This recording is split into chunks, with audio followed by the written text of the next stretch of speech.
Kannur central ജയിലിൽ വീണ്ടും mobile phone പിടികൂടി എന്നുള്ളതാണ്. 10-ാം ബ്ലോക്കിൽ സെല്ലിന്റെ ഭിത്തിയിൽ ഒളിപ്പിച്ച നിലയിലാണ് ഫോൺ കണ്ടെത്തിയത്. കണ്ണൂർ ടൗൺ പോലീസ് കേസെടുത്തു. അരുൺ പൂപ്പറമ്പ ചേരുന്നുണ്ട് കണ്ണൂരിൽ നിന്ന് വിവരങ്ങളുമായി.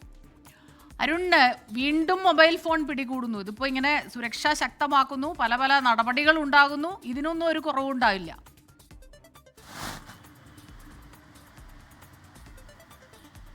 സ്മിത, ഇതിൽ വളരെ പ്രധാനപ്പെട്ട ഒരു കാര്യം, ഈ ഗോവിന്ദച്ചാമിയുടെ ജയിൽ ചാട്ടം അന്വേഷിക്കുന്നതിന് വേണ്ടി സർക്കാർ നിയോഗിച്ച പ്രത്യേക അന്വേഷണ സമിതി ഇന്നലെയും മിനിഞ്ഞാന്നുമായാണ് കണ്ണൂർ സെൻട്രൽ ജയിലിലെത്തി അവരുടെ പരിശോധനകൾ നടത്തി പൂർത്തീകരിച്ചത്.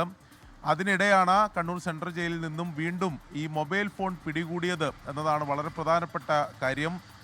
ഇന്നലെ നടത്തിയ പരിശോധനയിലാണ്, ജയിലിൽ ഇന്നലെ നടത്തിയ പരിശോധനയിലാണ് 10-ാം ബ്ലോക്ക് സി ഡിവിഷനിലെ 12-ാം നമ്പർ സെല്ലിൽ നിന്നും അവിടെ ഭിത്തിയിൽ ഒളിപ്പിച്ച നിലയിലാണ് നോക്കിയയുടെ പഴയ കീപാഡ് ഫോൺ ഉണ്ടായിരുന്നത്. ദിവസേന നടക്കുന്ന, അതായത് പ്രതിദിനം നടക്കുന്ന പരിശോധനയുടെ ഭാഗമായാണ് മൊബൈൽ ഫോൺ കണ്ടെത്തിയതെന്നാണ് ജയിൽ അധികൃതർ പറയുന്നത്. ഇപ്പോൾ എന്തായാലും സൂപ്രണ്ടിൻ്റെ പരാതിയിൽ കണ്ണൂർ ടൗൺ പോലീസ് കേസെടുത്തിട്ടുണ്ട്. അതിൽ അന്വേഷണം നടത്തുമെന്നാണ് പോലീസ് പറയുന്നത്. പക്ഷേ പലപ്പോഴും ഇത്തരം മൊബൈൽ ഫോൺ പിടികൂടുന്ന ഘട്ടത്തിൽ ഒരു FIR രജിസ്റ്റർ ചെയ്ത് അവിടെ അത് അവസാനിപ്പിക്കുന്ന സാഹചര്യമാണ് എപ്പോഴും ഉണ്ടാകാറുള്ളത്. അതിനപ്പുറത്തേക്ക് ഇതാരാണ് ഈ മൊബൈൽ ഫോൺ അവിടെ ഒളിപ്പിച്ചത്, എങ്ങനെയാണ് ഈ മൊബൈൽ ഫോൺ ജയിലിലേക്ക് എത്തിയതിനെ സംബന്ധിച്ചൊന്നും അന്വേഷണം നടക്കാറില്ല.